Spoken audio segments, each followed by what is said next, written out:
خوش اومدید and welcome to this very special stream of Las Plumas de Timur. My name is Plumas and I'm going to be your host for the afternoon, and we are excited. Why? Because the Nomad's Guard is opening for business again. You know how much I enjoyed bringing people over the watermelon season. Water season? The watermelon one. We all do remember what happened in watermelon season. Like, oh, hello, no soy Rose. Good afternoon. Salam na injuna season khubi. Oh, I'm so excited. Oh, yeah. Oh, we do remember the watermelon season. It's such an agitated season. You know what? I think I'm going to contact Lucía and I'm going to ask her to make me a sticker that's a watermelon and then like a bomb or something, because we need to honor that very beautiful moment in the history of this Twitch channel. So today, again, the Nomad's Guard is opening again, and I'm bringing people here, and not just any people. There's people that's so special and so important for this thing, or we call divulgación, that we need a word for that in English. Guys, let's just get on this. Let's just get us working, because public knowledge is something that just didn't do it for me. So in the public history milieu, you know that I've always been complaining that there's a lack of Iranian content. And I know that I constantly say that there's a lack of Iranian content in absolutely everything, but it happens that I am right with this one. And today we are welcoming two people that decided to put a stop on that and bring their own view on something super beautiful, which is ancient Iran and its history. So first hello Nana, how are you? Good to see you. First and foremost, thank you to my patrons for making this possible, especially those of Tier Mursid and Ashdod. If you want to support this project and, for example, get to know the people that are coming to the guard, because this my patrons knew. This they knew beforehand. If you want to support the project, go to patreon.com/Las Plumas de Timur. There's only one Timur on Patreon, and as far as I know, it's still me. Hello, Kudo. Oh my God, Kudo, you are here again. I am blessed with a Kudo presence. How are you? You're not working today. What day is today? I don't know, it doesn't matter. Like, you're here, I'm very happy. Because you've always been working lately, you know? I'm just very happy to have you. Because of the occasion, I brought a teacup. And you know what? The people I've invited don't know the story of this teacup. And I might need to tell them, because it's so closely entangled with Iran. By the way, Bacha, can you hear a fan? Because I have my computer fan on, because it is boiling where I am. But can you hear it? I don't think it could. The other people didn't complain to me, so I think they couldn't hear it either, which is good, because my computer's gonna melt, and so but I have tea, like, no. All right, perfect. I have this is a black, this one's called something. All right, you know these company I buy them for that have these super creative names that are, like, hello, good, I'm in another job now, only working in the mornings. Praise to the Iranian deities, because you found a nicer job, I'm assuming. So this one has, I think it's called The Winds of the Alhambra or something super tacky like that, but I really like them and I'm gonna keep doing business with them because I really love their tea. So this one's a black and green and orange tea, and my hair level is like a trompetita. Can you hear me properly? Should I put myself up? I cannot do that, because if not, I'm going to be shouting and you cannot hear you wouldn't be able to hear my people that are already waiting for me. So what I'm going to do is pour myself a very nice cup of these Winds of the Alhambra. I promise I will put on Discord the picture, because it's just like, I wish my job was naming these days. So I'm going to go pick them up and we're going to get started with the interview. But please, a round of tea glasses on the chat to welcome these amazing people. Gonna be right back. Don't go anywhere.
Bacha, I needed to use this screen. This is not the Nomad's Guide, I know, but please do welcome, this way. Please do welcome Umberto and Sariel. See, I'm floating around you, and I just came up. I came out of the teapot, and that is so amazing because it makes me look like I am the djinn. So, but I'm gonna go to the good now. So, all right. But we need. I can't wait to watch the VOD. Yes, that'll be fun. We need to look at it. All right, now we are talking. The Nomad's Guide welcomes Umberto and Sariel with their amazing podcast. So you think you can rule Persia? Let's hear it for them. Another round of tea glasses. People, we cannot clap. I'm gonna clap for you. Yay! Please post all your tea glasses on the chat to welcome these beautiful, beautiful people. First of all, Umberto, Sariel, welcome to the Nomad's Guide. It is such a pleasure to have you, and I am so excited to see you. Oh my God, we have a flaming tea. Good job, Kudo. We have a flaming tea. Thank you so much for agreeing to do this because, Bacha, I've been so intense about it. I've been chasing Sariel because I don't know where to find Umberto, but I've been chasing, literally dragging. Do you remember, Bacha, that 2 or 3 weeks ago we were spoken about these Daeva whose job was to drag the souls of people? Basically, I turned into this Daeva for 2 weeks or something. Nice. So, That gives a whole new meaning to our conversations. New framing sequence. Exactly. So here you have them, Sariel and Umberto. Welcome. Yeah, thank you so much for having us. Yeah, we're so happy to really be here. happy. A little bit nervous. It'll be fine. It's gonna be I'll get super through fun. it. My Bacha are super welcoming and they're gonna love. I know already they're gonna love you, and I know for a fact that some of them have already listened to your podcast because I told them to. Basically, Okay. these people happen to listen to me when I speak, which is like, hey, you should do this. Okay. Whoa. You have too much power. Orders followed. Kudo, don't give them any ideas. Kudo says if you two were kidnapped, just blink. Don't. We're okay. Keep our eyes open for the rest of it. If you blink, Just you're taped. So it's like a tiny bit of a tape on it. It's like, no, I've been Yeah. kidnapped. Now, if I need to We're take fine. photos- We're okay. We're fine. It's not like where Umberto feels like takes a little bit of piece of paper and says help. It's like, Just slowly rises it up. I know Naim June is super interested in it. So you see, you already have fans, but in case you don't know them, Sariel and Umberto are hosting this beautiful podcast called So You Think You Can't Rule Persia that you can follow on. Where can they find you? Because you're basically everywhere, aren't you? Pretty much everywhere. Yeah, I mean, on socials, I think we're ranking Persia On Twitter. on Twitter and Facebook as well on Yeah. there. And otherwise, for just where to listen, it's pretty much anywhere. So Apple Podcasts, Podbean, Stitcher, Spotify, pretty much anything that Podbean allowed us to put. So Yeah, you we're see- trying our best to reach as many podcasting apps as possible. So just give it a try. I guess look up the name, and we should pop up. that should be Yeah, most definitely. things. Worst case, let us know. And we'll see.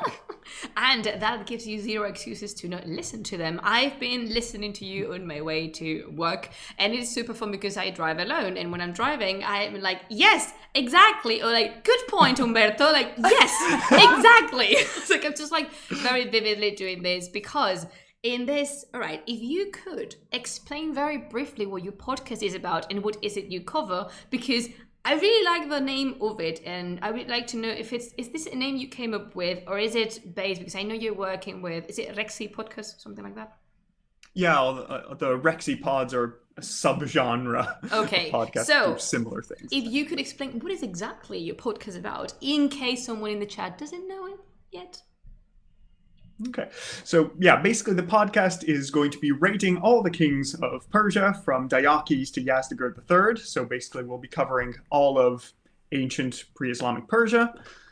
And again, I say Persia because we sort of had to define something. Don't worry, we're gonna Because, try. So yes, but Cha, before you get all like, but Pluma says Persia is an exonym and I shouldn't use it. Yes, but in this case, it's perfectly. Oh, thank you so much, Nosotros, for popping the link down. Great. Ladies Thanks a and lot. gentlemen, my dear vizier in the house already. Everything's under control. So there's a reason for them saying Persia and not saying Iran. And actually, I would like to hear it The whole Yes, because we're not rating necessarily the rulers of all of Iran, because that was difficult to define based on the time period, especially potentially with an eye to the Middle Ages. It doesn't make sense. Surprise. So the idea was to just pick a detail and say, okay, Persia is a limited region. Let's just say who's ruling this area, Persia or Fars, and then once we have that person, we can just follow them around and see what it's like. So see, and yeah, perfectly justified. Yeah. It does So make the premise of the podcast is that we would basically look through all these the lives of these different kings of Persia, and then at the end of it, we rate them according to a series of categories, and we try and which are decide... very, very academically relevant, and Yes, everyone, definitely. like, it definitely has a historical importance, Yes. and our ranking will be quoted in papers from now on, because course, it's of course. obviously... We're planning to publish, and we'd get a nice paper. I would name you in my thesis, but it's already submitted. So definitely, if I turn my thesis into a book and be like, guys, check this one. Because no, I'm really happy that you're doing this, because first of all, something I really like is that you're taking Iranian history and you are making it accessible to people, which is, I am all for that. I think it's beautiful, and we should all be talking about that. And then you use something I enjoy even more, which is humor. Because people tend to think that in the past, the ancients did not laugh. They did not go about their shenanigans. They didn't feel anything. It's just like figures in a textbook or figures in relief if you're looking at Persepolis, for example. Which actually... No, I mean, we joke about a lot of things. Why not joke about the ancient past? So... I love, one of my favorite things of any stories having to, and I call them stories because that's mostly the part I enjoy. Like, I never quite enjoyed learning history or studying history. I had a really hard time, mostly having to do with the teachers that I had. I was going to say that would subject, be because it is I really... didn't was your teacher, because you would have loved studying with me. I mean, probably, sure. Cool. It is called history because in the end it's just stories of people in the past, right? Like, that's the whole point of it. And I just love finding over and over again that humans are just humans and have been humans forever. Yeah. We do the same silly stuff. We laugh about the same things. Like, obviously cultures change a lot, and over time the perception of certain things changes a lot, but at the core, like, we're still silly, like, people. Like, we'll still do the same stuff, which is just... It's fun to see, like, across, like, even the bit I've just looked at for now, it's just really interesting to see how people just keep doing dumb people mistakes. Oh my god, and yes. It just happens. Persepolis is one of these. Oh, I loved your pronunciation of Persepolis. Good job.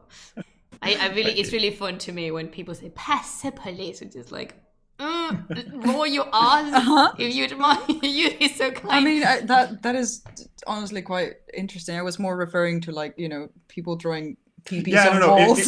Yeah, definitely. So you know that we have a family-friendly thing, the Peggy thing, which are with the sticks. But there's been graffitis about obscene things all the time in history. Yesterday we had a very beautiful podcast. Yes, Kaukazi, venga. Yesterday we had. Yeah, I do high five myself quite a lot because sometimes I feel like I deserve it. It's just like, good job, beautiful. So we had a program, a Twitch session where we were talking about stars and Babylonian astronomy. And it blew my mind how some of the stars they were seeing, we still see the same things, and that we've established that some things are like that. And then we looked at the constellation of Capricorn, which is a triangle. And we were saying things like, how, Rose, you were there yesterday. We said it was a napkin, a slice of pizza, a piece of cheese. It was like, oh, that is not serious. Because you can perfectly see a goat with a fishtail in a triangle. Yeah. Right. Yeah, that was it. Cheeseprecorn. Yeah, cheeseprecornius. Cheeseprecornius. Is that a new Cheetos flavor? I'm confused. It was a Dorito. Like, you could, if you see the constellation of Capricornius, it's a Dorito. It's like, and people, sometimes they take things so seriously. It's like, oh, the stars and stuff, blah blah blah. No, I'm pretty sure people joked about a lot of things, and you have let's go to that question already because Umberto mentioned it. You have categories to see if a king is.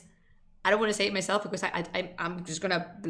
I really like the final thing. Yes. You know I love it. But Yes. you have categories to judge the kings. Which ones are they? And how, when you got together, how did you come up with them? Was the process of creating those categories to judge the kings of Pars? Okay. So let's start with the process, and then we'll make our way to the punchline. I love it so much.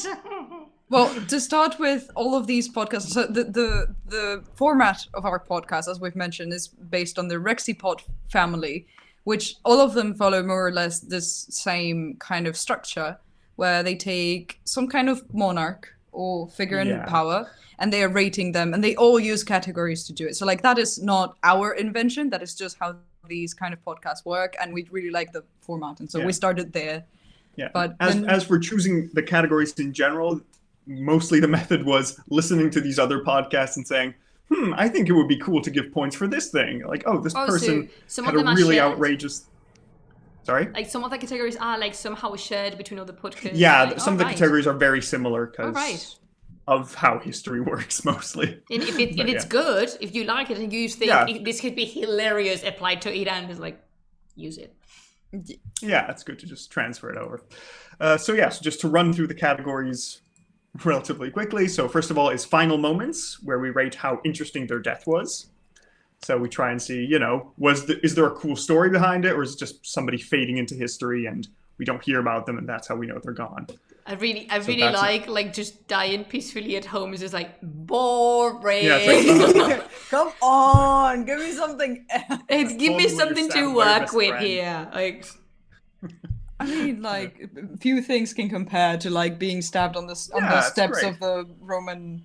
What is it? The Senate. Yeah, like Caesar. That would get good points there, for example. To be completely fair, I think some of the Iranian ones can top those in like, I have a few in mind which are excellent. Yes.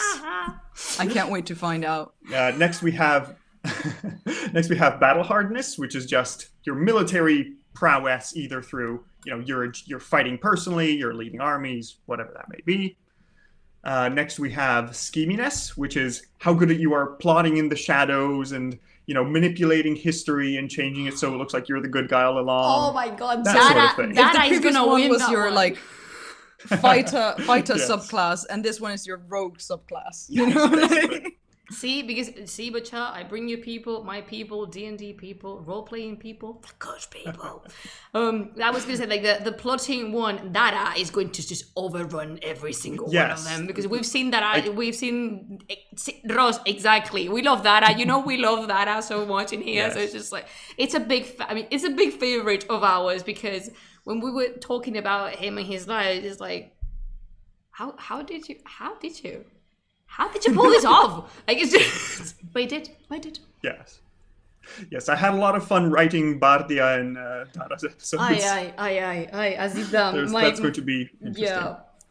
Are you counting? Sorry, but Chad, this is a digression, but I need to ask Umberto. Are you counting Bardia in? I am counting Bardia, Good. And then we're going to decide which version of Bardia we believe. Oh damn it! I'm just already waiting for that. I'm just sorry. Hello, Serapis. How are you? Yes, Serapis meets Ariel and Umberto from. I think you already know the podcast because you told me that you listened to it. So, okay. Yes. I'm so sorry, Umberto. I'm just getting excited because I happen to love these papes. Like those Bacha are like. Yes. Those are among my favorites of what I've researched so far. It's what episode is this? Episode like 9-ish, I think. Oh, so it's soon. We're close. So I get to know them soon. Oh my god, yes, and you're gonna love them because you're gonna love them. It's just one of these things that you back at it, like you see in the textbook. It's like. Are you sure this isn't made up? Like, no, it's not made up. It happened. Like, oh. But that is it. All right, so we have final moments. Interesting. So, sorry. Final moments. Battle hardness, scheminess, after which is shock factor, which is sort of correlated with that, but it's in general, how shocking are you to the sensibilities of the time and now? See, what terrifying thing did you do? Were you just strange and fun to look at? Exactly. This is all points in that category. Okay. So many feasts. Yes. So many people killed in feasts. Oh my god. It's like it's a habit or something. Like I don't know. I've never plotted against anyone in my life, but I'm thinking, are you really sure like a feast, a wedding, or like any kind of public ambassador event. Exactly. Are you sure that's like the best place and time to do this? Because it was something I really enjoy thinking, as Sariel was saying, we're all humans, is that these were not things run by one person. There was a conversation and all of them agreed. It's like nowadays when you see something really sketchy and you're like, this got through a marketing team. Like someone approved this. I was thinking about the ugly Sonic thing. Oh god. It's the same thing. It's like it went through not just marketing, it went through like I was going to say supervisor, no, like producers and animators and concept artists, and it went through. How did nobody? Yeah, exactly the same. The bad Sonic version, serving up your guards, like your general's son as the main course of a feast. Just like it's more or less same level. Potato. Yeah. It's okay. So any more categories you have in that? Yes, so the next categories are face of faces, where we look at their face and see how interesting it is. We look If at they their have portrait. one. Yes, Yeah. if they have a face on it, because some unfortunately do not. I mean, Which is very sad. Not Yeah. literally, but you know. Yeah, I mean, I'm just You know imagining the famous king without a face. I was gonna say, I'm just imagining like the whole first bunch of the assassins, the Parthians, that we do not preserve anything from. It's like, the famous dynasty of headless kings that ruled over Paris for like. No, all right. So you're looking at art. Interesting. Yes, we'll be looking at. I have a few Persepolis files stored, so it's like yes, Persepolis, Naxxorostam, all those nice places. Like, okay, good. We do love Naxxorostam in here. Like It is such a great, go-to. especially with data. Yeah. Off. Have you been there? Have you been to Iran ever? No, never. I need to We take should you. plan a trip, Yes. I need to especially take with you. the podcast now. We At should. some point that will be. I need to take you. I would take you. I offer to take you. I love Iran so much. Love to. That would be amazing. Because that would be an honor. It's so I always tell we love Rostam. No, we don't, Serapis. Don't no. It's like la zafachancla, Serapis. Like no, don't. we don't have a way of saying chancla in English, but we have the weapon in this Twitch channel is a zafachancla, which is a flip flop. It's a Hawaiian thing, but it has a turban, I guess a fabric turban on it. Yes, exactly. We love Rostam's horse. It's not a slipper, exactly. Well, it's just like a. It's the. Chancla is. I have one. Is it made of wood? No. Well, you like the classic ones, yes, but like this style of shoe. Like the flip flop, With the the, Hawaiiana It's is a flip flop, I guess. It's a flip flop. yeah. La zafachancla, ya está. Beautiful. So, when I was first was in Naxxorostam, it was too much for me to handle. I was brain blown at Persepolis, but when I stand in Naxxorostam, it's just like, this is too much for my heart to handle. And it's really impressive because it doesn't really matter how many pictures you see with people on it. It's so big, so impressive. It being like standing right underneath me, like, ooh, I mean, we do like a big monument, yeah. Nice. I really enjoy that you are using art, because as an art historian, I really feel that people looking at ancient history, or not just ancient history, just history in general, tend to overlook that and forget that is there. It's such a valuable source to see and know and learn from ancient people. So thank you for doing that. Appreciate it. Yes. Yeah, Xerxes is going to be a fun time with you. Oh my god, my baby boy. I have a thing for Xerxes so much because everyone hates him and is like, don't you dare to my cultural king. He's a little bit, he's shady, but he's a good boy. Yeah, but still, he does nice things, so it's fine. Yes. We shall see how it ranks. Yeah, you can see how you judge it. It'll be fine. Yeah, definitely. Don't be too hard on him. Like, he's good in it hard because he lost in the Greek or Persian wars. That's the only thing that's holding him for like a very super high position. Like one of the greatest kings in the world. Yeah, I think mostly he's very good. I think his main defect is being after Dara, which didn't leave him much to do. Being his son is like, that was not good for you. Definitely not good for you. Yeah. Well, sorry, if he still fared well, even after that, we'll then see. We'll judge appropriately. But I want to hug Umberto because I'm seeing like so many connections. He loves Zara, he loves Xerxes as I do, so he's like, yes. And I'm just here But with you no enjoy idea it. what's going on. But that's the good thing. You're gonna hear it from a person who doesn't. I'm pretty sure when Umberto comes to you, he's like, hello, Zariel, this is Xerxes. You're not gonna be judging him from I saw him in the 300 films. It's like, oh god. Oh, is that guy? That guy, yeah. Yes. I haven't even watched the movie 300. We should probably do a maybe review. after. Okay. Yes, but you should. It's hilarious. And I always say the same thing. How good looking and bloody hot you have to be to pull that one off. Because Rodrigo Santoro is a beauty of this world. And you see him barely naked with all this gold chain clinging around him. It's like, and you still look decent and you defend the look. You know what I mean? How beautiful you need to be as a human being. Because if I was bold and covered in gold, I would be like, oh my god, could someone sacrifice this creature to an elder deity? I would be asking to like, no, but he. But yes, maybe after. I'll keep that in Umberto, mind. you have a point. Maybe after, maybe like. Yeah, I mean, just in case, we'll see. Well, that makes sense. I don't want like preconceived notions. No, like it would make sense to review a movie after we've seen the. We can see if we want to judge them later. Kudo really likes when I pull like a Spanish sentence.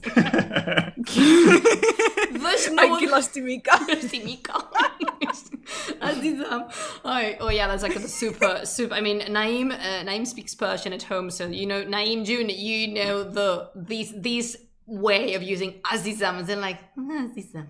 I don't know if you know this, but Azizam is like my dear. And in Iran, they use it for everything. It could be as loving and caring, like Azizam, but also it could be so ironic. Like when white middle-aged U.S. woman tells you like southern U.S. woman tells you like, oh bless your heart. Yes. And you're like, yes. Like ow. And it's like, oh wait, what? See, Naim knows it. Is this passive aggressive way of saying it? Azizam. I'm like, Oh, any more categories apart from the looks on the faces? I keep on interrupting Alberto. I'm really sorry. No worries. It's good interruption. So next one is lengthiness, which is very straightforward. Just how long did the person rule? Is it a wonderful 70-year reign, or is it 40 days and then you get murdered? It's the most objective one we have, and it's even being the most objective one, not like accurate all the time. Yes, when you're using Herodotus, certain numbers are questionable. So yeah, and like have to balance things. No Soy Rossi is a very big fan of Herodotus' way because I don't know. This is such a niche question. But Umberto, are you familiar with a Spanish singing couple that are called Azúcar Moreno? I am not, I'm afraid. So, Zariel, so when we were watching, because we did like a joint session and we watched here on Twitch 300 and the sequel, which is like even worse than the first one. It's like, oh my god, such gems in the cinema history. I didn't know there was a sequel. That's yes, interesting. it's like 300. Is it called 301 or something? No, it's called 300. A new race of an empire, something, but we call it 302, like the two, like 102 Dalmatians. Yeah. So in Herodotus, you see like how in ancient sources in general, they just pull out numbers to impress the reader and the listener, be like, oh, there was like 500,000 million, blah, blah. So at one point, we realized that Herodotus basically counts like Azúcar Moreno sings, which says like 1, 2, 3, caramba, and it explodes. So that's keep accurate. Yeah. That's basically how they count. Beautiful comparison. It is. There's such a niche, like. Yes, it is. And I can use this one because I know my audience in here. Yeah, it's like, I think we need a t-shirt of like 1, 2, 3, caramba, and then the face of Herodotus being like, Yes. I could do that. Yes, add that in. We Put it on the need to to-do talk, list. Sariel. Well, yeah. Well, we can talk with you, Umberto, too, don't worry. No, At some just, point. I'm sorry. Oh, You're- okay, sorry. It's been a pleasure. All right, so Yes. Next, okay, then we have Aaron Shine, which Oh, is yes. basically the summation of how good were you for Iran and Persia in general and Persia in particular. Just a sum of how well did things go in the end of the story. ooh, I like that. Like, did you make the economy better, and did you expand the empire, and did you make lives overall like better in the region, or did everything? Yeah, or did Yeah. everything fall apart and you lost everything because it was all your fault? Because sometimes I it's like not the your Iran fault. Shine thing. It's like it's got all the pizzazz of it. Like Yes. Very fancy to end with. because chose the names. They were showstoppers like in Iran. With all that. Yes, there is a lot of beautiful stuff that we get to do. And then finally, the last thing that we need to decide is, once we've gone through all of this, we get to decide if our King of Kings was a Shahanshah or a Shahanna. That was. I remember when Umberto pitched the idea to me, and was he like, "Is this like too much? Like, will people understand? Is this too much? Like, should we call it something else? Should we just call it like King of Kings or not?" And I was like, "Listen, listen. I think the The only gold thing. you have here." Exactly. I think the only thing that could make it better would be like Shahanshah or Shahashant, like Shahanshant or something like that. fair. But it's like the Shahanna. It's like I saw it and like, oh my god. This is like, because we have in my audience, my bacha, my beautiful bacha, they really like puns, and the worse the better. So we have the pun-ic team, and there's a lot of the pun-ic team members in here. They're not as active in English because many of them, they can't speak 2 languages, but they're mostly active in Spanish and stuff. But I knew that was one they could appreciate. Like, that is such a pun-ic team material that I just have to welcome you. Who's there? Naim, June, either Naim or Ross, please, as Satrap and Vizier, could you welcome Sariel and Umberto to be integrated in the punic team? Because it's just like, we don't have, like, we normally don't know how we bestow the honors, but you are definitely, like, you entered banging the door, like, just kick the door in, being like, we're here. We're honored. We kicked it open, just like, hi. Like, I don't know if you've seen The Emperor's New Groove, when Cusco opens Yes. the door, being like, boom, baby, that's what you did with the thing. Exactly. Oh, you're too more than welcome. That's the Oh, you're Thank so you so sweet. Thanks. Yes, it is. So, Lovely. now that you have your categories and you know what you want to tell or say about this particular ruler, I would like to know how is the process of organizing the episode? How do you come up with all the information? How do you record it? Stuff like that. So all the ins and outs. I really like a Sariel. Yeah. So I'll start with the research bit and then we can look at the recording bit. I'm not gonna attempt Read to, like to He-Man. pretend like I can do the He-Man thing, but you get the idea. If you are as old as Naim June, I don't Accept know the if you get spirit the of it. idea. But yeah. So how do you guys do it? How is it like a regular process on this? So generally when I start with the research process, because I'm the research half of the podcast. Clearly. I'm not doing anything. Generally I just generally I either have like a pre-existing book on like the broad period, and then it's like, okay, read that chapter, point out interesting things.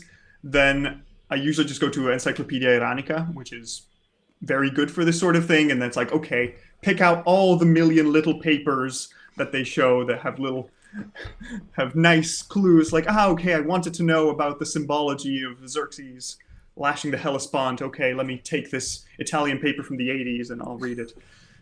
They're good. I'm Some of so them, impressed. it would be so impressive, like, because the ones that are not really up to date are the ones regarding symbolism and mythology. Sadly, the ones I needed to use. But some of them are really like there was such a thorough work done in like about the 70s and the 80s about Iran. Just like Yeah, there's some really good stuff, and for some reason there's a lot of it in French, which I didn't expect. So that was a discovery. yeah, do you Thankfully, you look- can read French. So you can read French? Yes, So yes, you because I use live in a the, French-speaking area. So Ooh, cool. So you read the not you read you consult the Achaemenid website. yeah, I use that sort of thing. So that's That very thing- nice. That thing is just like thank you for that. Thank you so much. That's a for really that. good source. And and then after that, I just go through once I know what happens, I just go through the primary sources to see if there's any weird facts that were too hilarious to include in like serious historiographies. It was like, let me just pull this stuff out. There's people throwing cats. Let me take that and put it in the chapter.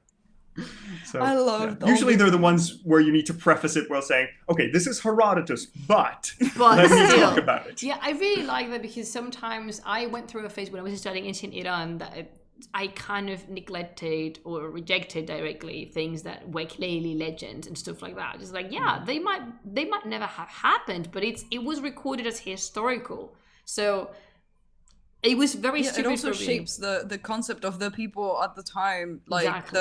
the culture and like the concept they have of what happened, even if technically it didn't, but like it's still part of what's going to inform anybody after that. So. Exactly. And from my perspective, at least being like me looking into supernatural and regarding the stories about jinn and mythical creatures as real, I thought it's actually very stupid that I don't do this with these kinds of legends because they were inventions, but I don't actually have clue. I mean, I personally do because I have a jinn living in my living room, but there's like I don't have any solid evidence for jinn doing this that way. People claimed it was a dead, like done by the Dees or the jinn and stuff like that. So I really enjoy legends. I always say that we don't know for sure at first, but that shouldn't stop us from enjoying a very nice story. Because the cat We have thing, a great time Yeah. going through them and just like pointing out how beautiful it is and Especially how much sense it makes. especially since our podcast is like semi-serious, it's fine to just sprinkle in some crazy and then you're like, let's see what it's like. I mean, we are doing kind of the equivalent to Herodotus in Yes, the sense we're of basically like, Herodotus with better sourcing. exactly. That's it. Exactly. like if anyone took our podcast as like the only source of all of this history, Yeah. Be questionable. But... And so once I have all this, I have all my notes, just organize them into a script, and then we get to recording. And we just join up somehow, depending physically or not, based on what we can do. Some episodes we can actually record in the same room. Some episodes with each have our own microphone, so it works out. And then I'm there, and like I react to things. Wow.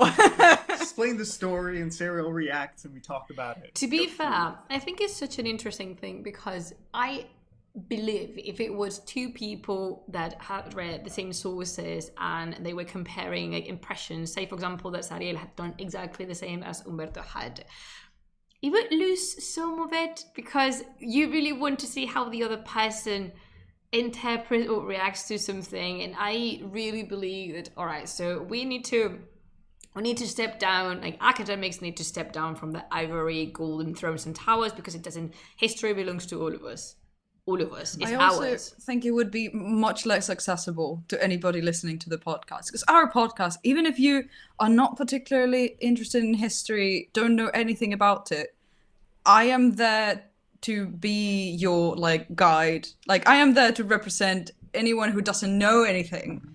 So like Exactly. maybe we have the same questions. And like I do have some knowledge of ancient history. Yeah. Like I don't start from zero, but regarding this particular topic, I don't know anything. And I think that might help anybody who wants to listen because it doesn't require you to prepare for anything. like I love that. everything will be explained to somebody who doesn't know it already. And then hopefully my reaction is not too like annoying to listen to, you know. It's not. I try to be funny. I don't know if I always, you know, manage, but mostly I don't even try to be more like I'm just myself. It's just a conversation between him and me, how it would otherwise go. We have a lot of these conversations anyway. Whenever any one of us discovers some interesting topic and we're like, oh, let me tell you about this thing I just read on whatever.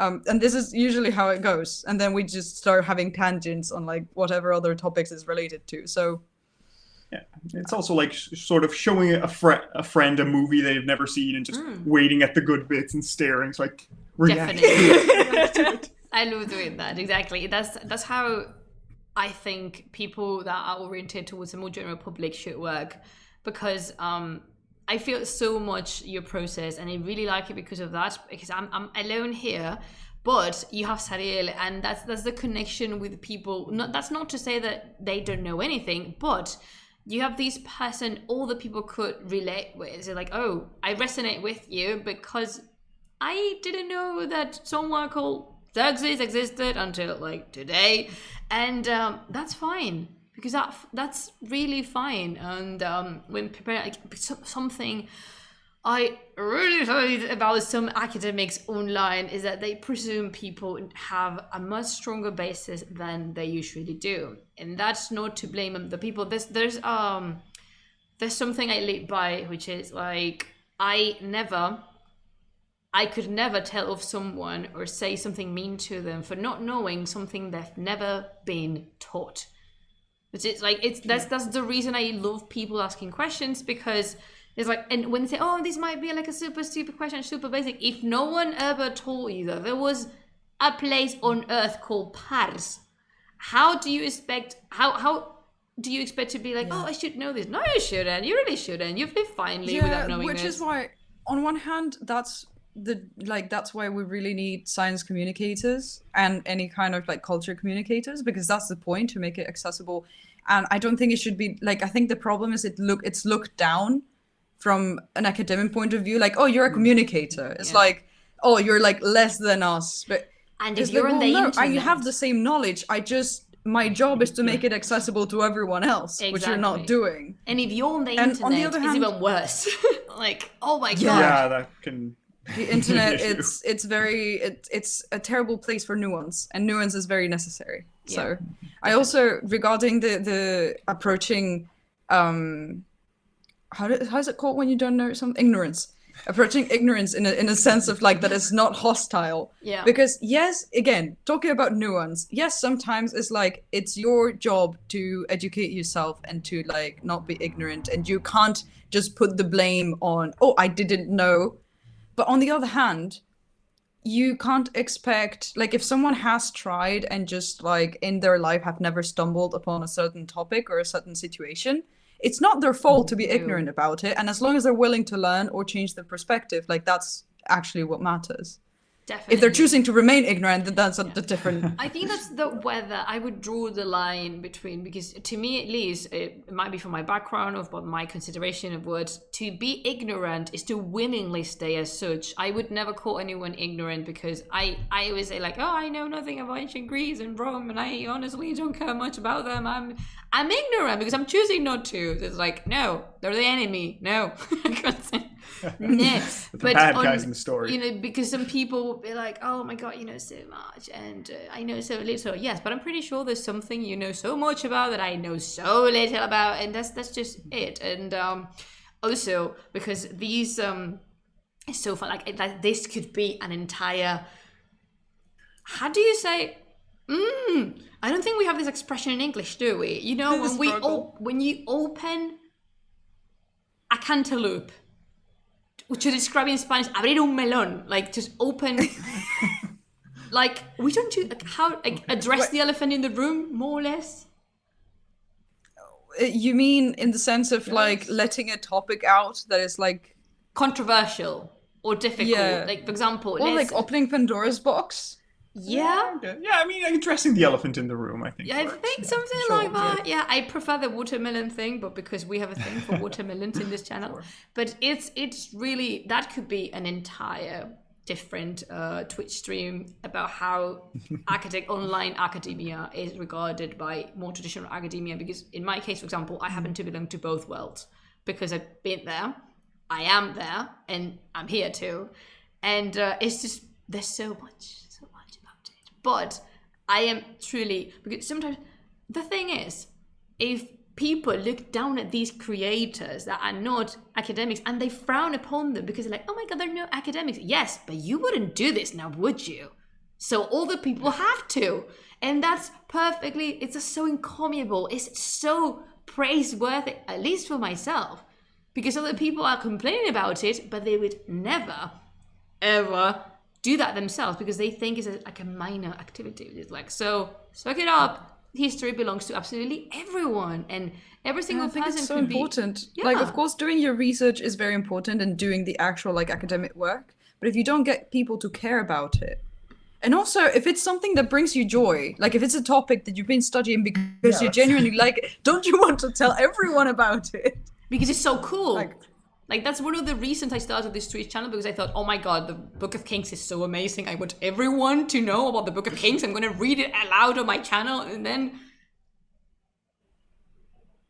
yeah, happens to be like, yeah, but you wrote a thesis about it. Well, that's just a detail on it. I would have read the Book of Kings regardless of any academic thing about it, because it's still an amazing book. So I'm just really happy we have more people in the Iranian milieu, because I need to attract more people into the darkest times.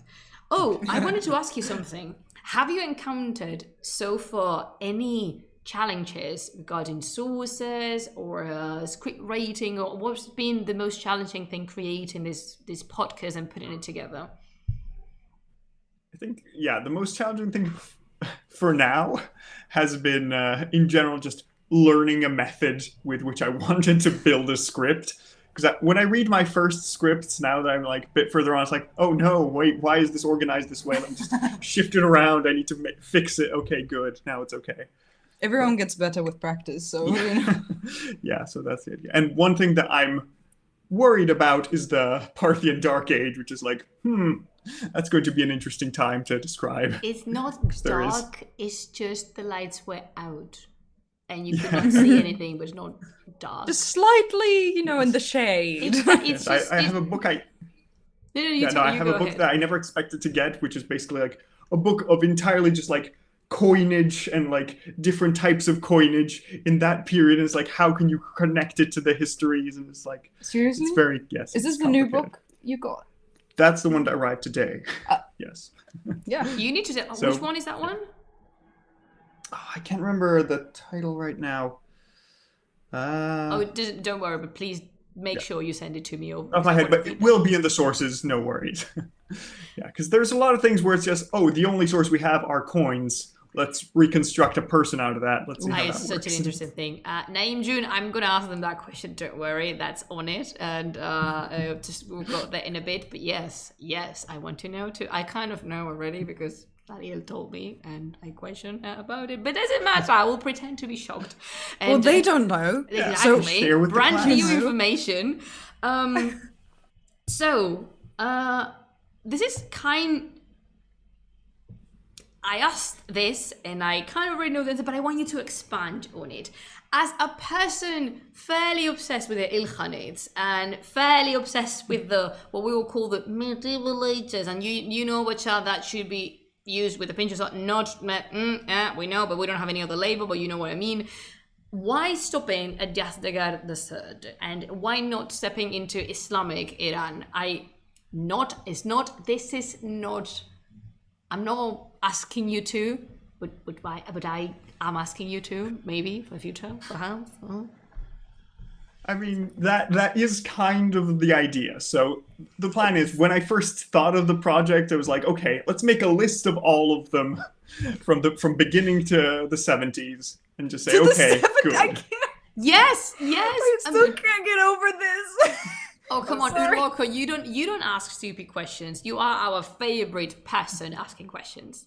And yes, Ariel into the 70s. Like, you need to, because, Bacha, tell me, not me, no, excuse myself, tell them that they need to cover the Ilkhanids. And more specifically, they need to cover Ghassan Khan and they need to cover Shah Tahmasp, because I have a big crush on that person and I want to hear a podcast. I want to hear. It is absolutely a personal reason. Yes, like, I have a thing for Cyrus and I have a strong thing for Shah Tahmasp, which is the only person I would say from the Safavid dynasty. And I love the Safavids, but I don't. But Shah Tahmasp is like, oh, thank you. Because let me tell you something, Sariel. It's not specified in the sources because no one said that clearly. But I think my pal Tahmasp was queer as folk. Like, completely and entirely. Is it like, you know, he liked to paint, he liked poetry reading, and yeah, he went to 1 or 2 battles because he had to, like, own something, but he moved in with his favorite painter artist, and then they moved together the capital, and he took it with him, and there's a painting. And they were roommates! Yes, and there's a painting, all of them together, and they were very good friends. So you need to go to the that's how Safavids. history usually how history that has been like through the 19th century cishet scholars is told. It's like they were very good friends. It's So a shame close. that he never married, but they he always lived with his most like his best friend in the same house, and they had a collection of what. Tell me more. Yeah, like Azizam, read the room. Like, Yeah. I'm excited. I'm very excited. But yeah, so the idea was that I made the list that was like, okay, this is 200 plus different rulers. Okay, 1 a week is 4 years. Okay, that's a long project. So I thought, let's start with like halfway through, because it actually splits up pretty nicely. There's like 1,300 years either way. And so I was like, okay, let's start with season 1, get all the way to Yazdegerd III. Then if at the end we're like, yes, let's keep going. Okay, yes, let's go all the way to Muhammad Reza Shah. But that's that would be a whole other long process. Like, nice. ideally, if I had finished season 1 now, I'd be all for going into the second part. It But was yeah, mostly we need a to see. question of, are we still going to be doing this? Are people going to like it enough? Are we going to have time? And Yeah. just, you know. I mean, just for myself, before even proposing it to Serial, I just did the research for all the Achaemenids, and we're like, okay, yes, I'm still interested. I can now add another person to this. Yeah, we didn't want to start a project and then stop at episode 5 and be like, yeah, I got bored. Bye. Yeah, definitely. Just, that would have been terrible. So you can look forward to it in like the second half of the decade. And, look into that. Oh. My heart. So yes, we'll see if we get there. Hopefully yes, because I want to get to a lot of people. Yeah. I mean, whether we do it on podcast or not, you are telling me about them. Yay! No, Yes. definitely. Like, Uh-huh. Also, And there's a if con he's called not, I Nicholas, am. and I really want to know about that. What? There's a con called Nicholas at some point, and I really want to know yes. about what's going on. Oh my god, I'm closing that door for myself because, like, don't go there, Plumas. Like, no, this is not what the Mongols. Please shut it. Please shut it. Uloko, they are indeed a law of archives because the Ilkhanids brought the Chinese administration style to Iran because those people invented bureaucracy. So yeah, there's like a lot because there's a lot of regulations on, for example, just shop owners. Because there were a lot of shop owners living under the Ilkhanids, especially artists creating, well, we could see that now, arts and like the minor arts, ceramics and textiles and so yes, there's like a lot. And a little bit boring to go through, and I'm not going to lie about that. But yeah, the short answer is yes. So yes, we'll wait, and in case Umberto never tells you about the Ilkhanids, Ariel, I am. Because I am very pesada, and like you could expect that from me, yeah. And Oh, I wanted to ask you, let's go with Naeem's question. Why, and this is a question for Sariel, because in case you don't know already, Sariel is an artist, and they are the artists I work with in creating this beautiful portrait of myself and Simur. I look like I do normally. But Simurgh, she looks so amazing. Beautiful. It's like the most beautiful rendering of Simurgh I've ever seen, aside the manuscripts. And that's just personal, Sari. I love your style. That's the reason Have you showed them the portrait? Yes. I put that on Twitter, on Instagram, on Discord, like all over the place because I was so happy with it. And they are the creative mind behind the logo that you can see actually like below me. It's Simurgh, but it's not only her. She's wearing the crown of the world of the Sasanians. So can you tell us about the process, why choosing her and why, because this is something super interesting because Simurgh does not appear until the later periods in 1010 when the Shahnameh is finished because we don't have Simurgh before. But still, I want to know the team. Sure. Well, it was a little bit of a process of like, okay, I looked at other logos of this particular family of podcasts because, since we're going to be in this group, I wanted to know if there was something significant about them. And really, they all went for their own separate style. Not very uniform, really. Yeah, like there's nothing, not the same palette, not the same style, not the same idea behind each logo. So I was like, okay, cool. So I'm like free to do whatever I want. And I wanted something eye-catching just to draw in other people who might be browsing through podcasts on any app. And something that could be not just a logo, but just use like a pretty drawing. Because I am an illustrator, right? I am not a graphic designer. So I think in illustrations. So I was like, well, okay, so let's think of something that like has colors and it's representative of Persia, or the Persian Empire. And me obviously not knowing much about it, which is like the whole point of it, but it made this very difficult, right? Because I did not have the research to back myself up. I just asked Umberto, and at the same around the same time you had asked me for your commission. Yes. And so I knew about Simurgh and I knew about the mythology. Sorry. And I really liked her because it's just an impressive and beautiful symbol. This wonderful colorful bird, right? That so I asked Umberto, I was like, okay, so if we did this, what do you think? Do you think it would make sense? It would make sense with the podcast and what we're trying to do? And he was like, yeah, I think it would be relevant. It's not like you said, it would fit the bill, so it would be recognizable. And I was like, well, I really want to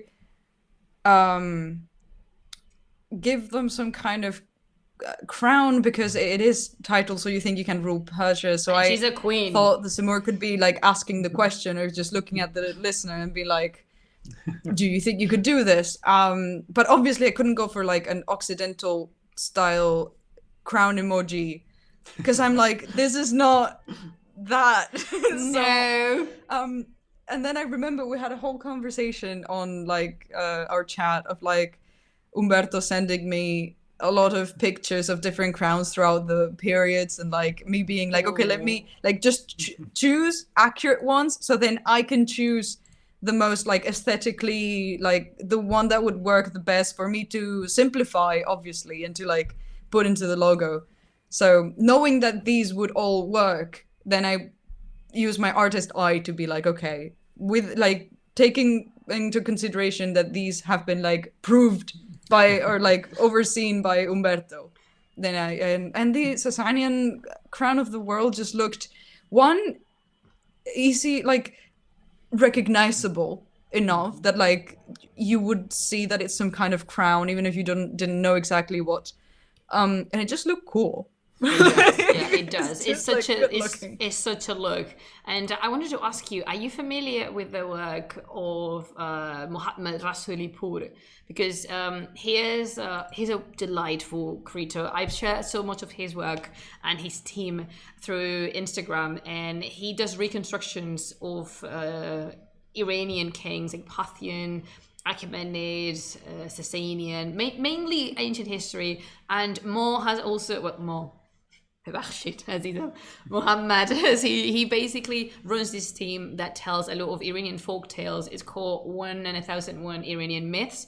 I constantly share the things because I had a talk with them when it started and they wanted me to be oh, could you advise us a little bit on that? And I was like, yes, please. Like Iranian mythology, just yes, everything. This is yes, my jam. exactly. So he does a lot of work, like artistically speaking, that you might be interested in. And I can send you like, or maybe you've seen him, but he's done like a lot of facial reconstructions with I coins. think I have. I've seen some of the facial reconstructions. Yeah, definitely. I'm pretty sure I've seen like floating around the internet something, but right now I don't know the person, so maybe you can send me later. Yeah, he's so nice. If you send him a message on whatever, he's like so nice and approachable. I really like him. Cool, He's the nicest Good to person. know. Yeah, he's Iranian, so that makes him like the most welcoming creator in the entire world, because that's how Iranians go about their lives.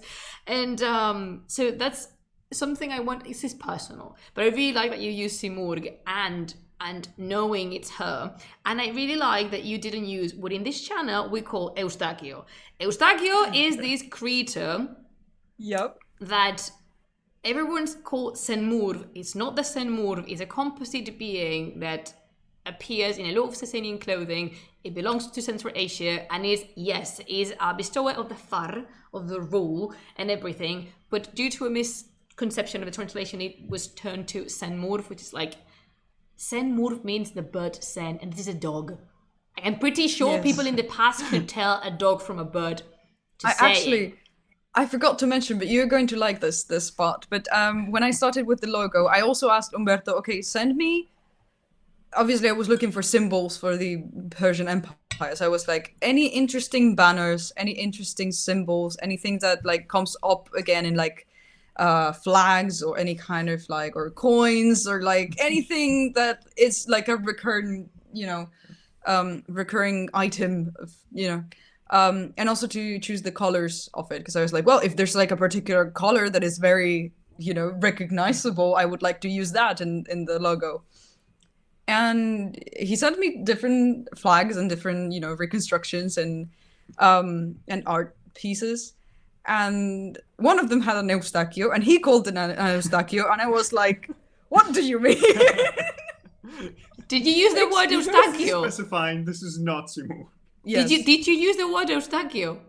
Yes, because I picked it up on one of your streams at some point and was like, okay, let's specify what this isn't, and then let's go. He was a fan of yours before I like knew who you were.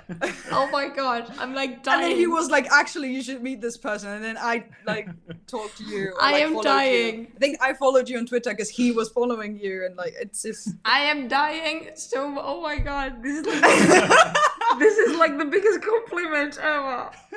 A person you fuck. A person you say Eustachio to call.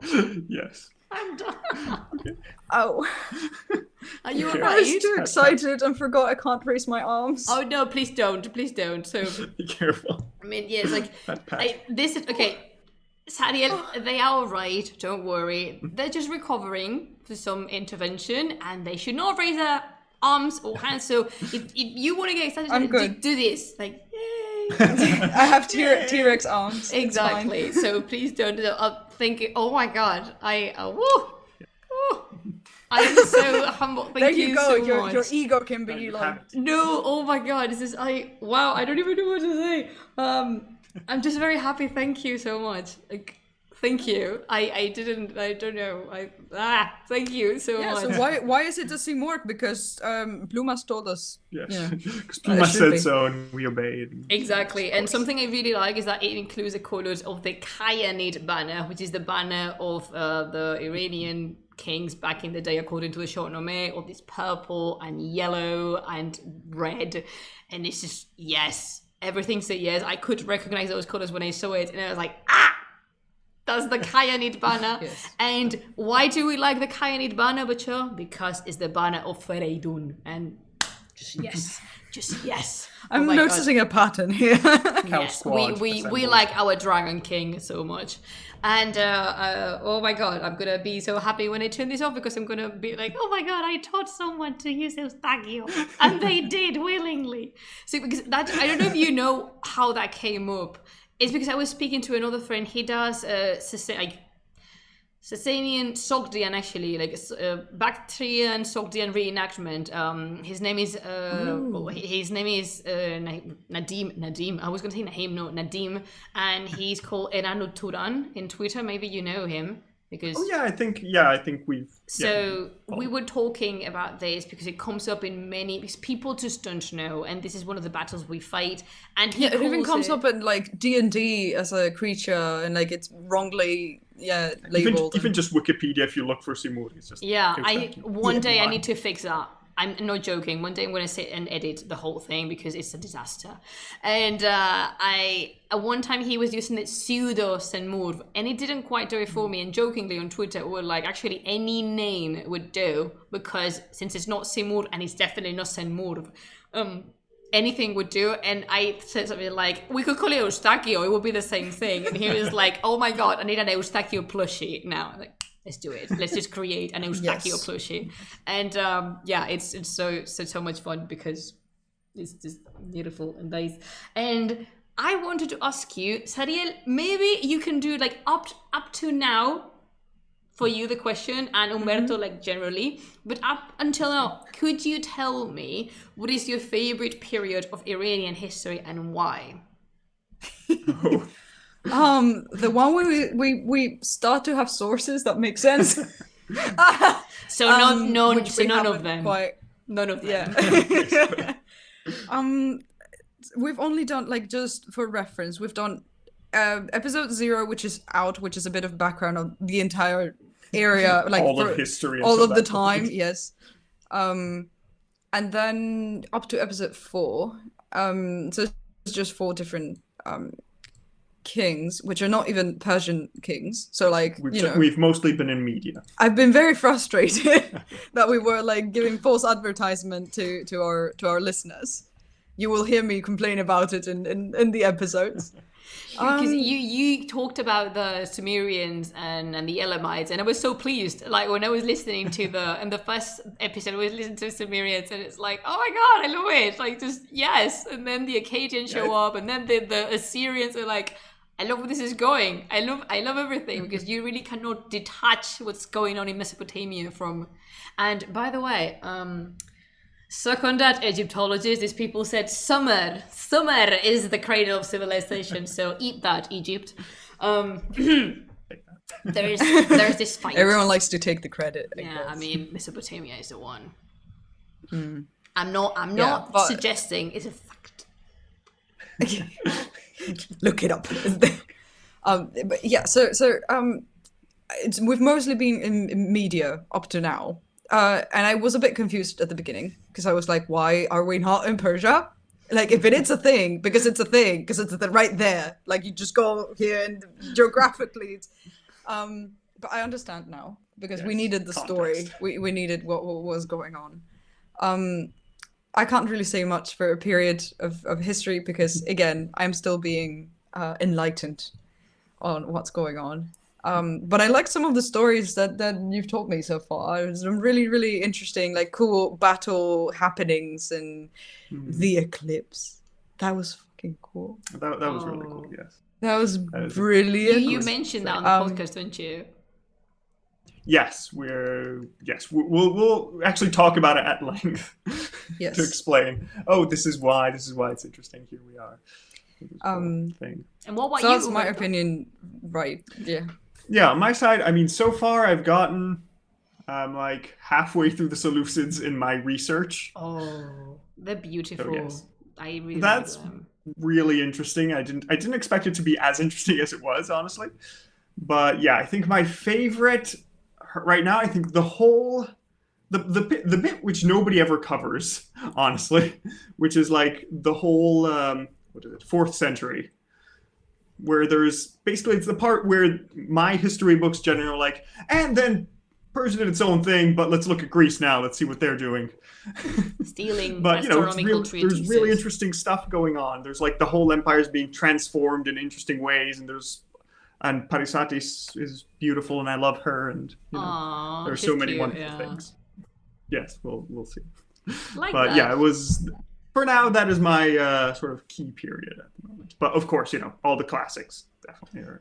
I mean, it's good to enjoy the classics. Normally, which I did even myself, was like taking the Seleucids like away from me. They're like, oh, these are Greek people. Again, something very stupid but I'm telling you all these stupid things that I did because you see that you can learn out of it. Because it's like, oh no, I don't like the Seleucids and I'm not going to include them because they're not Iranian. They are actually Greek. Yeah, like the Mongols are super Iranian, aren't they? And the Safavids are super Iranian. The Timurids definitely the pinnacle of Iranianness. As these like I didn't know. No.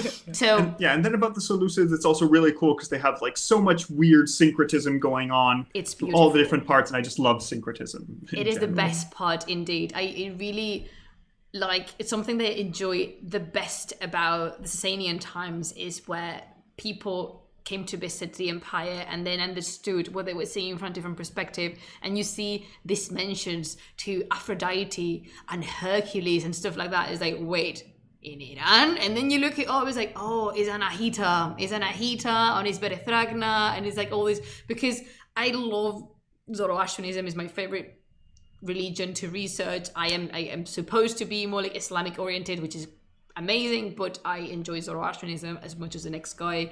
So it's so incredibly mixed up because this is I believe that, at least my personal opinion entirely, in mixture, in this culture cocktail is in which humanity really thrives, when they integrate different parts and create something completely new.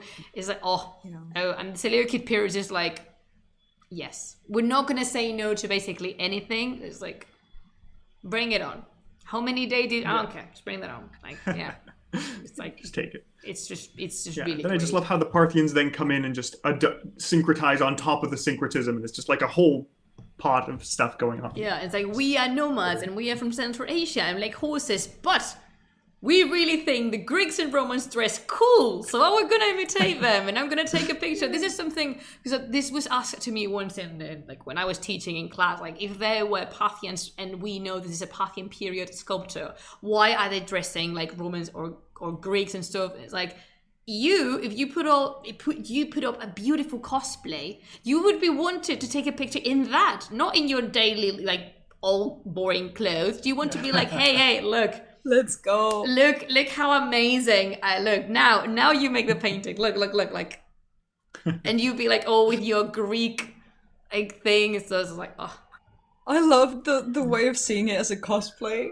I can't. It is amazing. It's and you so would good. see, in sorry to go back to the Safavids, but it's a thing. You see European clothing in Safavid people, and to me they were dressing up. It's like, oh, look at me, I am Portuguese, look at my baggy pants and my hat with a feather. It's just like, but it's the same like is in 19th century, in 19th century, people came back from the Orient and they were like, hey, Yes. I'm wearing a turban in my portrait and I'm wearing this beautiful abaya that I don't know is for women, and I don't know that I'm wearing an abaya because I'm super Yes. but I'm like, oh, just paint my what are the picture. robes that became very popular? Oh, what's the name of them? Kaftan? No, I know this because I'm into 19th century clothing. You know. What are they called? You know, like, for much and better than I know. I'm gonna look it up. I need to say it now. But please do continue. No, I want to know as well. So another question that I had, this is more like a digression thing, because I want to know more about not only you as Ranking Persia, but you as like your interest in history and stuff. If you could rank, I was gonna say any other leaders in any other region, but actually, since Ariel mentioned clothing from the 19th century, what else would you rank? Because I think, Sariel, I'm just looking at you like midway, because I think like a podcast ranking on 19th century fashion would be like, yes. Yes. That would be Just really interesting. I This would is love to do something like that. my And I gift would to get you. to do the research on that one Oh, and then present that would it to be you. I'm gonna leave it there on yeah. the table for you. Just take it.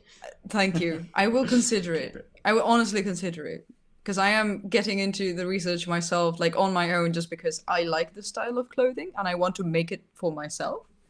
I'm not wearing it today just because it's warm and this t-shirt was very comfy, but like I do go out with my, like, you know, 19th century inspired clothes. So I love it. why not? They have a I vest like that. that is just everything beautiful. But did you do that yourself? No. What the vest? I've The only waistcoat? Yes, exactly. I've seen you. No, those are actually modern waistcoats that were handed down to me from like my aunt or something like that. But It's beautiful. I am planning on getting a pattern for an actual like 1830s waistcoat, and I'm very excited. Oh my god, I bet you are. That'd be nice. That'd be nice. So if you could rank any other region, any other thing, any other leader from, what would it be? Another thing that could be interesting but potentially blasphemous is ranking different gods from various pantheons. But No. I guess you'd have to put some hard bars. I somewhere. don't think. I mean, please, if you do that, I want to be a guest speaker defending the Mazdayasna pantheon. Because Yeah, my definitely. boys, the Yazatas, have so much to offer. Like, That is something I've been reading up on, and it's really interesting. that would be so cool. yes. But If that ever have- happens, But we have a video game about pantheons getting smacked with. Have you ever played Smite? no, I haven't. So in this game, you basically choose deities from different pantheons and you beat the crap out of each other on combat. That sounds Yeah, excellent. I love playing with Kukulkan because it's a Oh, winged nice. serpent. So basically, there's like course. a serpent that has wings on it, and it's like the you need. All right, we need to talk. We need to have a lot to discuss. Like once the back off. Yeah, that's so fun, so good, and it's been done already. And to be fair, the reconstructions of the deities, some of them are like, Okay. good nice. job, you. There's like your classic Thor and Odin and Hercules and there's Gilgamesh. The Mesopotamian pantheons. Omerto, we need to talk. We need to work on this. I Yes, like we them. can go through there. I like Yes. the ones with the cool. Yes, I can't remember. Who is the Mesopotamian god with... Is it Nanna that has the lapis lazuli beard? Ah, yes! It's Nanna, Yes, the I moon love god. it. And I love him so Nana, much. who is the god of the priestess, who's Yes, the first poet. of, Yes, Yeah, of in Hedwana. Hedwana. I remember. I learned something. And also, all right, because I'm just explaining too much of the dynamics of this Twitch channel. We have another team here, which is the team cow, because we love cows, and of course Nana is one of our favorites because his pal is Gemesin. There we have it. No soy Rosa and I are like super strongly team cow people because cows, cattle in general, but cows are so important in Mesopotamia and Iran for like forever. And it's just like, yes, every time there's a cow somewhere, it's just like. And yeah, it's Nana, the one with the lapis beard. And I like him because like the chillest. Do you know? Before off camera, we were talking about a video of a pelican trying to eat a capybara, and like the chillness of that capybara is basically Nanas going around. Like, I couldn't be bothered. All the Mesopotamian gods are like, "Oh, humans are being loud. I shall punish them." And Nana is like, nah. It's okay. It's Yeah, fine. it's like, you do your thing. I don't care. So Yeah, no worries. No need to drown all of them. It's okay. yeah, it's like they can go about their businesses. Sariel, are you still looking that up? Yeah, I give up. I am very. No. Oh my god, no. It's not I'm very annoyed because I definitely know the word. it's not coming up into my brain. I was hoping like I would be able to find it on like a Google result, but I couldn't. So It's fine.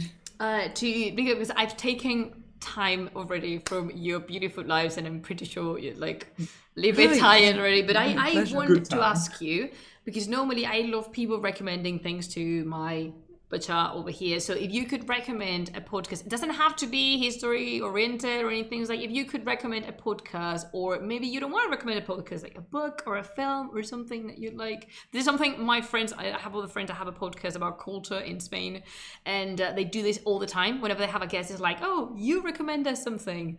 And I like that. It's like, good. So since we're talking about that, Yeah, I have many things to recommend. It depends what people are into. So, if you want more podcasts of this style, obviously, like we have to give a shout out to the Rexipod family, the Rex Factor. My personal favorite, Totalus Rankium, because they are hilarious and they rank the Roman emperors. Yes, Oh my I'm looking God. forward to the point where you can go back and forth between between Rome and Iran, and you can just yes. compare. Which would be And fun, then we but have it'd a still take a while. tournament. Yes. Iran's gonna beat the crap out of Rome as they did. Kneel down, Valerian Azizam, kneel down. And yes, I remember that. But obviously, I really enjoy my escapism podcast. So I've been a fan of Welcome to Night Vale for a very, very long time. For those of you who might not know it, it's a bit of a sci-fi fantasy kind of. It's a radio station that you pick up in the middle of nowhere in the US, where like a bit supernatural things happen, but it's just part of the everyday life. And so you're listening to the host of this radio show just like give the news of the day in this like tiny little village. And it's really, really interesting. It's been going on forever. Like I've been listening to it for years, and it's really good listen. If you're more into horror stuff, I guess kind of deriving from Welcome to Night Vale, I really enjoy the Magnus Archives. Ooh. Little horror stories recorded in like cassette tapes, which you could listen each episode, especially at the beginning, each episode on its own. It's just the story, a statement of a person who has had something happen to them, and then the archivist is recording what has happened and then just puts it on a tape to keep in the records in the Magnus Archives. And then eventually, if you continue listening, things start to like have an overarching story to them, and it's very, very well done. And that is finished. Like I think it's 4 seasons, and it is like a complete story, which is really nice. And since you've done podcasts, I'll just do a book. Since we've been talking about empires, a really cool one that I've read recently is A Memory Called Empire by Arkady Martin, which is sci-fi, but it's essentially sort of looking at how empire works from the outside. So it's this person from outside this big galactic empire who is going within it and trying to sort of keep her way of life alive as a diplomat.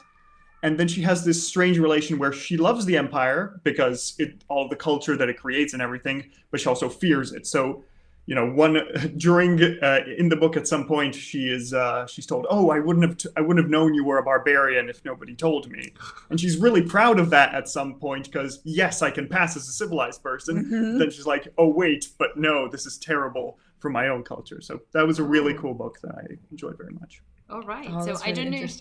I don't know if you learned of this, but like you guys, like me, not. I mean, I've recommended these 2 things to you, which are, but I want to recommend Sariel and Umberto. First of all, the book A Master of Jinn, because it's by Jelly Clark. It's one of the best books I've read. It's recently been translated to Spanish, but I read it in English, and I love it. It's my comfort, my go-to book because it's just beautifully written.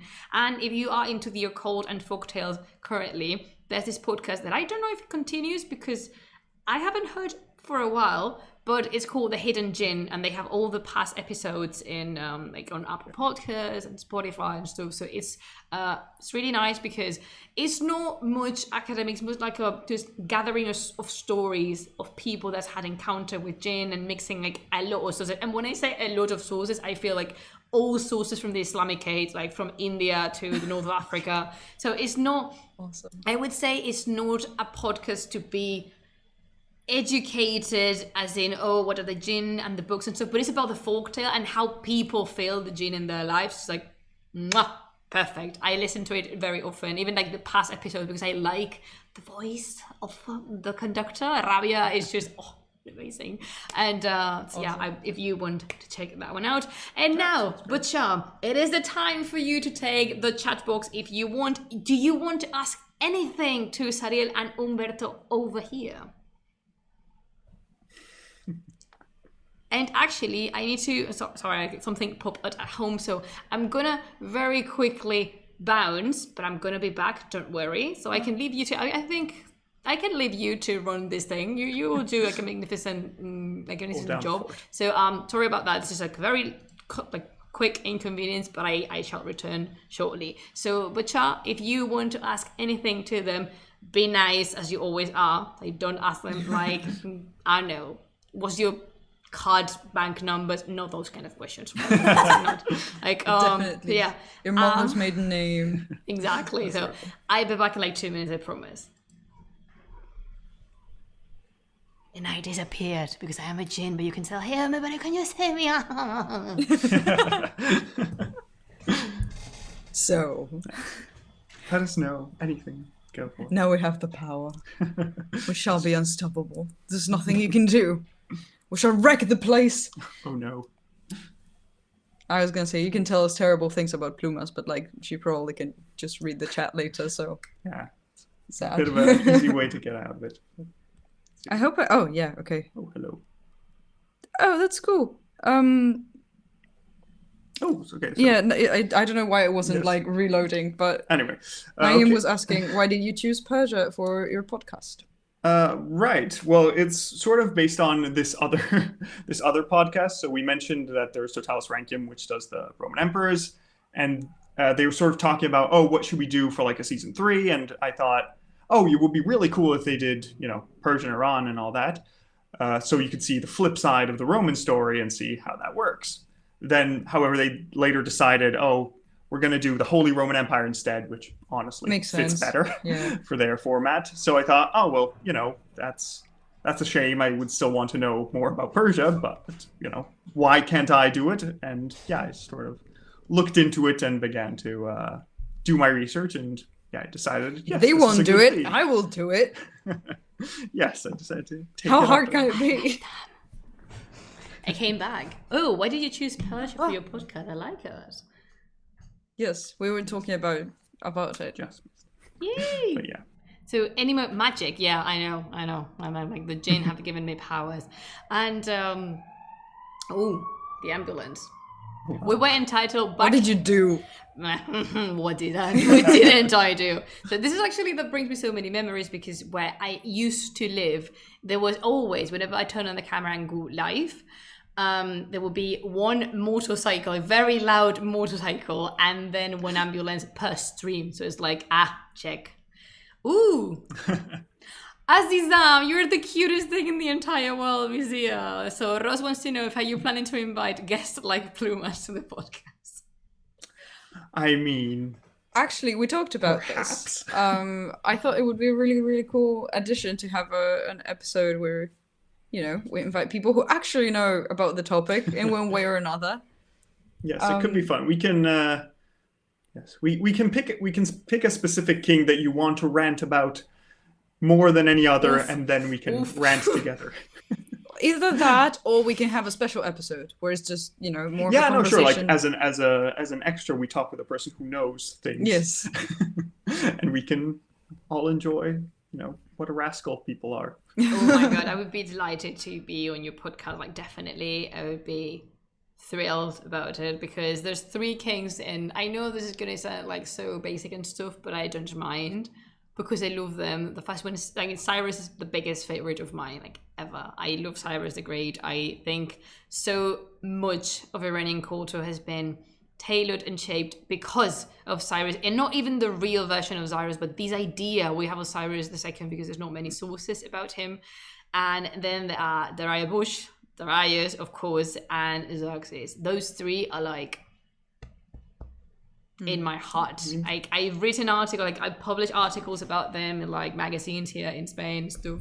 So it's just I really like them. Dara has a special place in my heart because he's the biggest liar in history, but I love him because he's so terrible. yeah, but then We he love to just, Terrible, but hate he's him. also effective. exactly, like, he gets things done.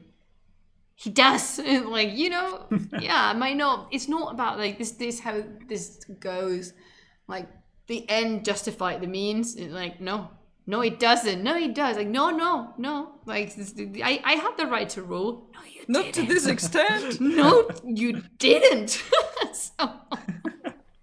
so, guys, it's been super. Yeah, pleasure. no, you are absolutely like invited to join Very us on the welcome. podcast. We can Yes. see what we would like to speak of. We will talk Yes. about it and like prepare a special episode, and it shall be very, very interesting. Especially because I, obviously, focusing on the kings, our podcast is already like focused in a very specific part of the Persian Empire. But my favorite part of history was always the culture and the art, and like we're not dedicating that much time to that. I mean, there hasn't been much yet, to be fair. Yeah, to be fair, I'm pretty sure the sources are also like not great. But yeah, once we get to those wonderful people, there is a lot. Definitely. To talk And also because this is not something you are guilty of, like absolutely no. But normally when you get to those sources, they are used for a very specific task, which is recording events that happened. And rarely at that period of time, building something was considered an event to be recorded in that kind of source. Rather, they would do that on the building itself, like the Gate of All Nations, the Apadana, and like all the like buildings. Different walls of the ziggurat of... yeah, I mean that's that was interesting. Yeah, like the one in what's his name? The ziggurat in Chorazambil. Chorazambil has an Elamite ziggurat, and there's like a lot of things written on it. And it's name of patrons that contributed with the building. It's name of deities. Some of them we don't know who they are because like we think it could be that's I read a beautiful paper on this that someone was arguing that it's kind of understood because there's a temple, it could be buildings or like names of famous deities which are local deities, but someone argued it could be people. Like just people being around and getting involved on it, and because we have several like very little evidence, of course, it had to stay as a hypothesis. But I really liked it. It's like, what if they were people? It's just someone left their name on it because they contributed with something they paid, or they were significant for a reason. Like I don't know, I married my 2 kids when this ziggurat was up, so there you have it, my name on one of the bricks. So yeah, definitely, and I really enjoy having this. Because when your podcast, as you were saying, you are specific. You are ranking Iranian kings, and we're ranking kings of Paris. And I think it's mostly justified that if people say, "Oh, why don't you cover the culture of this and that?" Well, that's not what the podcast is about. This is not that kind of podcast. Exactly. Listen. We want to know if Cyrus the Great had the pizzazz or not. That's what we want to know. Exactly. And I really like it, but yeah, for sure, if you want to do anything about like culture related or religion or mythology related, please call me. Please do. And talk about it. We will be in contact. Animals. There's a lot that we can talk about. So yeah. We can talk about cows. No, I'm not even joking. I'm not even joking. We're talking about cows. I think sometime I will have to be like cow special. Cows through Iranian history and mythology. That would be a good stream. Yeah, you can talk about Cambyses and Apis. It's great cow connection. That was later picking up. I'm closing that door for myself. Not cows, not Ilkhan. It's not no. So guys, it's been an absolute pleasure having you here. I'm just so happy this happened. Thank you. And I am delighted. Bachar, you know where to finding at Ranking Persia in Twitter, and then you can find it in Apple Podcasts, iVoox, Spotify, Podbean, all the Stitcher, places. wherever you get your podcast regularly from. And again, thank you so much. I've enjoyed this time. But that's another thing. Well. Are you gonna release an episode per week? Like, is this gonna be a weekly launch episode? Yes, the plan every is to be Sunday weekly for now. Ooh, that means if we only can. 2 days away. Yay! Yes, we finally get the first episode with a person that we rank. So. Oh, yeah, sorry, I see didn't how- see that. No soy rosso. For Umberto Arstariel, cheers to you. So absolutely cheers to you. Thank you. Oh, thanks. I do not have a drink here. Sorry. And as I was saying, this little cup comes from Iran, particularly from Yazd, which I don't know if you're acquainted with, but it's a city towards the east side of Iran, and is one of the biggest cities that has the biggest Zoroastrian community and Zoroastrian remainings there, because there's 2 dakhmas there, 2 towers of silence, and a flame that has not been extinguished for the latest, I think, 800 years. It's always been there burning. And let's just say, due to a very confusion, I extracted this mug in a very illegitimate way. I mean, I played a Darius in this one, and now this is with me at my house in Spain. Interesting. There we go. Yeah. Whoops. Yeah. But hey, it worked for... It's so pretty though. I want It's a one. really good. Oh, it's so cute. It's hand painted. So it's actually a cup used there to drink tea. So Like, it worked for Dara. It has to work for me. So, Yeah. Butcher, thank you so much for tuning in with me. Again, please thank and clap and whatever your heart's content to Umberto and Sariel. Make sure you follow them as they go through the beautiful field that is Iranian history. Don't go too far, you two guys, because I want to talk about, like, just talk with you to say proper goodbye once this is over, but I'm gonna put you now. So thank you so much for being here. It's been such a pleasure. You are delightful human beings. Yeah, same. so No, much. we've had It's such a been good great. time. This was very fun, and thank you so much for having us and like Yeah, giving us a bit of a spotlight and telling people about it. Absolutely. We're very excited. I wish my channel was a little bit bigger so I can shout out from the rooftops like, everyone listen to this podcast. But you know, like, it's We'll like, get there. We'll get there. It's fine. yeah, We'll get the right people to join. Yeah, I'm already looking forward to it now in June as well. Thanks to you, Uloko, for showing up. And yeah, go follow the Persian people. So I will talk to you in just a very brief minute. So I love this, guys. Thank you for being here. Alright, so those were Umberto and Sariel from Ranking Persia. Oh my god, I'm happy, I am excited, I am emocionada. I'm very emocionada. I'm very excited about this, and I think they're doing such a great job bringing us the history of Iran once again, like being accessible and being just close to people. I just really like that, and I love projects like this. I will always support them. I will, you know, your Pelican Mama is here to doing so, and if I can be of help in any way, I would do that all the time. Thank you so much, Butcher. They were great guests, aren't they? I know, Azizam, they were amazing, and I'm looking forward to possibly we can have them back. Yeah, I mean, someone has asked me we can have them back. Yeah, sure. Whenever they have covered, you know, when they covered Dara or Xerxes, we can have them back. Being like, because I don't know yet. I talked to them, but I don't know yet what have they given to their king. So maybe once those episodes are up, we can share and comment and be like, I agree with you, I don't agree, why did you give that? You know, there's so much to be discussed.